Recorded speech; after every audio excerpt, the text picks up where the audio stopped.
Alright, what's up, dudes? Welcome back to Duty's Daggers. You can see out on the table here we have a bunch of Spydercos, and that's because I'm doing a part 2 of the Why I Love Spyderco video. I just did one recently, past couple days ago, and I kind of thought of a few more things I wanted to mention. Um, there's a lot to talk about with Spyderco, a lot of reasons why they're the best, the best big production knife company, and I covered a lot of that in the first video, but I have even a few more reasons. So, before we get into it, please subscribe if you haven't already. Follow me on Instagram too, duties_daggers. I'd appreciate it. And like the video, why not?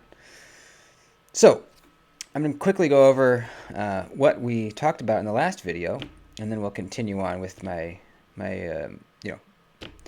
additional points here.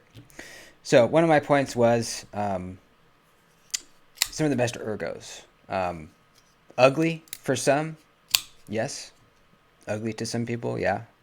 But Spyderco knives are very purposefully built, favoring ergonomics over aesthetics.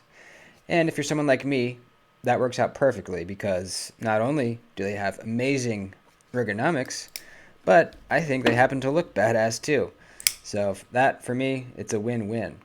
For others, they don't like how it looks, but anyone that picks up a Spyderco has to admit they are very, very ergonomic, especially the Shaman. This is the most ergonomic knife maybe in my entire collection. Another point was the blade steels are almost always the best. When you buy a Spyderco, you know that blade steel is going to be heat treated to its highest possible hardness. All of its attributes are going to be, everything's going to be at its ideal state. It's just a fact. They are known for it. So, say you're trying out, 15V for the first time. That's going to be some of the best 15V out there, if not the only 15V in that case. But, S45VN. You know that this S45VN is heat treated to the best possible parameters. And it's very good to know that. A lot of times when you're buying a knife, it's kind of a guesswork. It's kind of a guessing game, especially when it's a new company that you're not familiar with or is new on the scene. You're hoping that it's good quality steel. You're hoping. With Spyderco, you don't have to hope. You just know. Another point was the wide variety of blade steels. I can't think of another large production knife company that has this large of a variety of blade steels to choose from. So many blade steels. Almost any blade steel. You can't get the PM2 in every blade steel. You can't get the Native 5 in every blade steel. But over their whole catalog, you can almost get pretty much any blade steel. And that's awesome, Want to try something new? Spyderco is going to have a knife that's made out of that blade steel, more than likely. And it's still done really, really, heat treated really, really well at the same time. So not only do they have a massive variety, but every single one of them is going to be done to the highest of standards. So those were a couple points from the first video, all really, really solid points as to why Spyderco is the best production knife company. But I have a few more. Now, I talked a little bit about in the first video how Spyderco does not do sharpening choils. Their edge just ends typically in a nub right here. Also, a viewer pointed out there are Spydercos with sharpening choils, and that's true. But all these, I would consider these are probably some of the most popular Spydercos. None of these do. These all end in a nub right there. You can see that. They all end in the nub. So, one thing I wanted to point out about that. Now what I said initially was, that's fine with me because it's not like they're trying to put in a sharpening choil and doing a bad job at it. That's when it really bothers me, is when you have a company. I don't know. A lot of them do this. But here's an example, this Kubi. This had a bad sharpening choil when I bought it. This one I have enlarged myself to make better. Um, Actually, this one was not bad. Let me get another example. Let's see. That's a good one. Let's see right here. Right here. The Kubi Royal. They attempted to put in a sharpening choil. Actually, this one I enlarged too. I've fixed most of my bad ones if I can. But this one had a bad sharpening choil, and there's no choke up spot per se. I mean, there's a flat spot, but you're not choking up in the choil, so they don't have to. It's not accommodated for your finger. They have all the room in the world. There's no stop pin right in there. They could have made this a nice, large sharpening choil with the plunge grind back behind it this way, the edge termination way up this way. But they just didn't. They did it wrong. They did it bad. And that's when it bothers me, It's like, come on. If you're going to do it right. You have the capability. Nothing's stopping you from doing a really nice sharpening choil. But with Spyderco, they just don't do it. And there's reasons why they don't do it. Number one, material doesn't get trapped in the sharpening choil as you're cutting. A lot of knives, like this one, cutting through material, the cardboard slips right in here sometimes and gets stuck, That's really annoying when that happens. Won't happen with this. Also, it would look kind of weird because we have this nice, roomy finger choil. If we had this little cutout in front of that even, it would, number one, you'd have a lot less cutting edge, and it would look a little funky, I think. So for whatever reason, they don't do sharpening choils. And I thought of another reason why that's okay. Actually, it was pointed out I was watching one of Stasa 23's shorts, and he was talking about, Spyderco's Plunge Grinds, and he pointed this out. And I had thought of it, but I had never really put it together concisely like he did. So all credit goes to him for this. But if you look at a sharpening choil from Spyderco, there's no kind of slope up to the flat. I did a whole video on sharpening choils, and if you're kind of unsure on how they work, go watch that. But basically, when you have a plunge grind, let me find a better example. Here we go. When you have a plunge grind, you can see where it starts to get thick, which is right. Let me get something to point with. It's right here. See how this is the slope up here? It starts here, slopes up to here, right?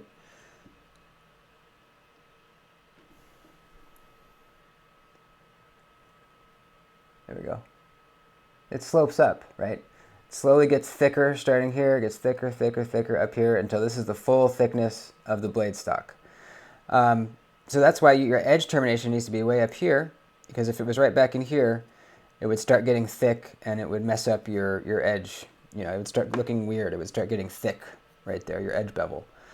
With Spyderco, it looks a lot different because there is no slope. It's a 90-degree corner in there, which is really cool, man. I mean, look at it. There's no slope up. The surface of this full flat grind, this full grind, the surface of that comes up, doesn't kind of slowly slope up and then gets to the flat. It just bink, bink, and over. So there's no thickening of your edge. It's never going to make a weird little area where people call it a smile sometimes. It's never going to create a smile because it doesn't get thick until you hit this wall. You basically just hit a wall right here. Now, that does make it very hard to sharpen way down in here. You can see on the Shaman, there's a little area where it's not even sharp. See that right there? Because it's really hard to get your stone in there. Now, it is possible. This was probably sharpened with a belt. That's why it kind of stops right here. But if you're doing it with stones like this one that Lacey did, we're able to get way back in here, but it's difficult. You can tell that, see, it's not as shiny right back there. That's because it's just harder to get the stone in there. And you can see she kind of nicked it a few times. She kind of nicked this plunge grind a little bit.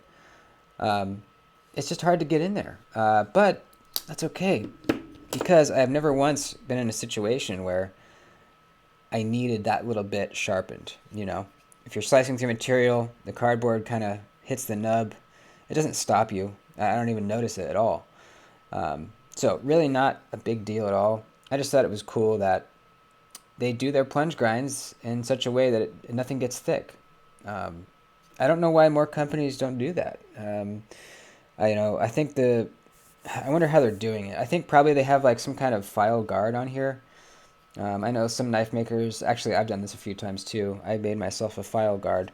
But it's basically two blocks of hardened steel, very hard steel, that clamp on either side of the tang like this. And you position it right to where you want your plunge grind to be. So you would clamp it like right there. That way when you come in with your belt, the belt can't go past it hits this and it won't go past that way. So that's a good way to get a nice clean plunge grind. Holding up to the belt's coming, it hits. So they might be doing that. I don't know. I think these might be done by robots. So I don't know. Who knows how they do it? But regardless, it's just really cool. That's just another reason why they don't need sharpening choils, because they have a 90-degree plunge grind.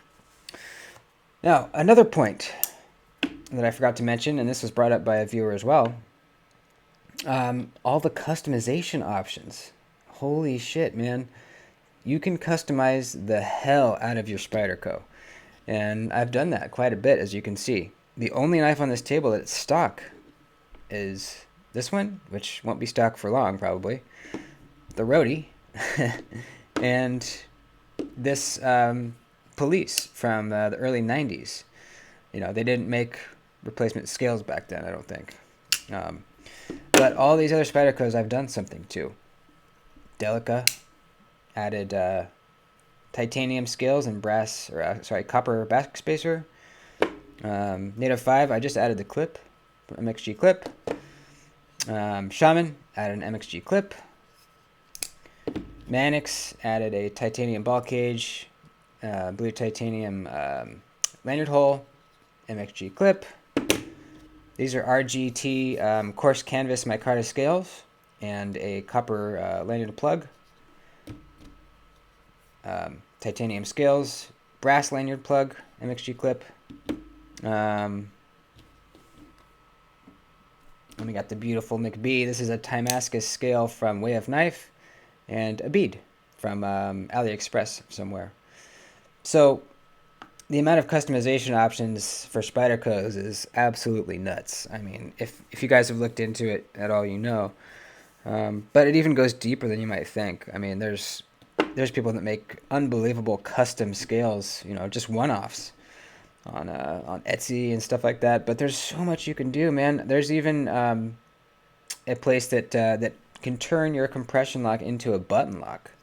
They drill a hole and add a button in here, so that your PM2, your Para 3, whatever, I think they do it mainly with PM2s, can turn it into a button lock, almost like the smock is a button lock, or has a button even though it's a liner lock. So there's just so much you can do, man, and that's fun, right? That's fun to me. It always kind of sucks a little bit when you get a knife that you really love, but maybe it has, I don't know, G10 scales or kind of a crappy clip, and you really like it, but you just, it would be so much better if it had a different clip or maybe micarta on it instead of G10 or instead of whatever is on it. It's just cool to know that you can really personalize these so heavily. I mean, there's wave kind of attachments you can put in the hole, so it deploys when you pull it out of your pocket. I've seen kind of bolt-on rings. I don't even know. Are they called retention rings? I don't know what they're called. But you see them on karambits, right? It's like a little ring down here. You can get those that like bolt on in the backspacer, hardware holes. I've seen all kinds of stuff. There's the CME you can put on here on the compression lock to make it a little bit easier to use, especially if you're left-handed. All kinds of clips, there's tubes, there's plugs for the lanyard area. All kinds of scales. Just so much, man. There's different balls you can get in your Mannix in the ball cage lock. You can get a glass ball, ceramic ball. I've even seen a Manix with clear scales, absolutely clear, and it was really cool because you could see inside and see this mechanism as it's working. That was really cool. Um, there's so much, man. It's just awesome. It's really awesome. This was my last kind of project. This Delica. This is a Warncliffe Delica in K390, which I am in love with. This is an absolute slicing machine, with especially with K390, and with titanium scales on it. It just turns this into such a classy, just little. It's small. It carries really well. It just has such a nice click. Now it feels really premium. Now I did have trouble with these scales from titanium. These nuts right here were too long, so the hardware wasn't able to squeeze down this way, as you threaded these screws in, to hold everything in place. So that was a whole debacle. I had to grind these down. Emailed Flytanium, and they said they were aware of the issue, but for some reason they don't mention it on the website that this could be a problem. Now, it's not with every set, because there are people that don't have the problem, and there are other people that do have the problem that I've talked to. So, they do need to at least mention it on the website that, something like, we've seen some Delicas have issue with these scales, so, you need to know that before you buy them. Something like that. Anyways, I got them on. I love this thing. It's amazing. This was the first ever Spyderco that I modded, and this was my first ever kind of higher end Spyderco. My first real Spyderco was a Tenacious, and then I bought this, and I knew I wanted titanium on it from the get-go. And these are the classic flat titanium scales from Flytanium, and this is the brass plug, landed hole plug from Flytanium also, and MXG deep carry clip. This is I love this thing still. These scales are all scratched up. You can see a bunch of scratches in them, but I think it even adds to the character of the knife. I've used this quite a lot, but ever since I got the Warncliffe one, if I'm carrying a PM2, it's gonna be the Warncliffe. It's just so badass, dude. Unbelievably badass. The only problem I'm having is this pivot keeps backing out no matter what I do. I've tried the blue Loctite, let it sit for 2 days to let it harden properly, and it still, after a while, just backs out. I don't know, maybe I need to use some stronger stuff, possibly. If you guys know of a fix, let me know. And then the ultimate 5th carry micro knife, the McB. Absolutely beautiful. This is a Taichung Taiwan Spyderco with this amazing reflective stonewash. Nice reflective finish on this Damascus also.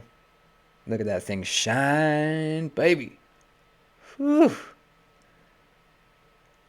Just amazing. So, anyways, there's a lot of customizations for Spydercos, and it's just so much fun, Like, for instance, I haven't changed much on the Shaman yet, just the clip. I'm just not really in a big rush. I love these contoured G10 scales, but I know there's so much I can do with this. But I'm taking my time, I might replace the scales eventually. But it's just cool knowing that you have a lot of options. It kind of, it lengthens the amount of kind of fun you can have with the knife, right? So those were kind of the two main points I wanted to bring up. The fact that we have a really nicely done plunge grinds such that there's no thickening of the edge as it gets back in here, and the fact that we have all this crazy customization options. So go watch the first part of the video if you haven't already. I really think that, unless you just really, really hate how they look, I think this would convince almost anyone to at least try one, right? I've talked to a good number of people who hated Spydercos until they tried one. They got one in hand and they realized, oh, wow, they were right. This is unbelievably comfortable. It cuts so well. The edge is holding up so well that the looks doesn't matter as much when a knife is that good in all other aspects. And I think you'll learn to love the aesthetics after enough time too, if you love the rest of the knife that much. So that's it, folks. Please like the video before you head out. Let me know below what your favorite Spyderco is. Also, let me know what your favorite mod that you've done on a Spyderco is. The favorite mod that you've done on a Spyderco. Mine's got to be just the MXG clips. I put one on every Spyderco. I still have got a couple I need. Little Native. This PM2 needs one too, but MXG makes the best clips. Aside from that, I don't know. It's hard, man. I love these rough canvas micarta scales, but I think the one that I love the most probably is this titanium ball cage lock from Flytanium. This is blue anodized titanium, and this is a plastic piece from Spyderco. It's plastic.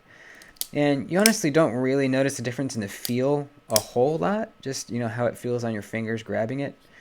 It's more of a looks thing, and it's a feeling thing. No, not a touch feeling, but like a mental feeling, knowing that this whole lockup is that much more secure, being that this is titanium rather than plastic. And the plastic one is really, really tough already, and just having a titanium one in there really just feels like, I don't know, it feels like this is a super strong locking mechanism, and it is. Looks amazing, feels great. So let me know what your favorite mod is. Please like the video before you head out. I love you guys, and I'll see ya next time. Later.